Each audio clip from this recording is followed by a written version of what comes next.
ఇప్పుడు మీరు ఎందుకు కేకలు వేశారు చెప్పండి ఒకసారి. చాలా మందికి తెలియదు అంటే ఎందుకు వేశారు.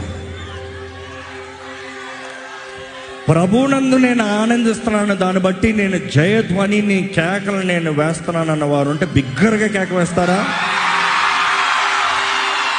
బైబిల్ చూస్తే అనేక సార్లు జయధ్వని, బైబిల్ అనేక సార్లు ఆనందధ్వని. 7 సార్లు తిరిగిన తర్వాత 7వ రోజు ఏం చేయమన్నాడు దేవుడు? యాజకుల బోర్లు ఊదుతారు. నెక్స్ట్ ప్రజలందరూ ఏం చేయాలంట?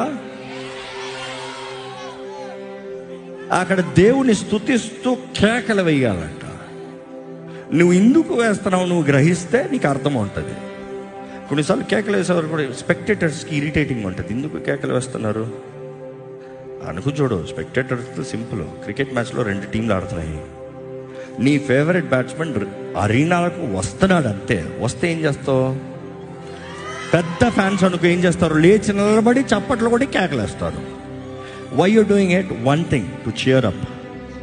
2nd thing, ఆయన పర్ఫార్మెన్స్ బాగున్నప్పుడు యూ ప్రైజ్.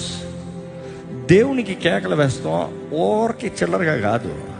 అరే నా దేవుడు బలవంతుడు ఏమనుకుంటున్నాను, నా హీరో యేసయ్య సజీవుడు. ఈరోజు సాతాను తనక చెత్త కొట్టినోడు నా యేసయ్య. చెరగా పైకి లేపినోడు. ఏ దురాత్మ, ఏ అపవిత్రాత్మ, ఏ మోసపరిచే ఆత్మ, ఏ చీకటి ప్రభావం ఆయన ముందు నిలవలేదు. స్తుతి ఆరాధనలో ఉంది బలమైన శక్తి. అది ఆత్మతో సత్యముతో ఆరాధించినప్పుడు పరిశుద్ధాత్మ కార్యాలు జరుగుతాయి చూడండి, ఇంకా కనుక జరుగుతాయి.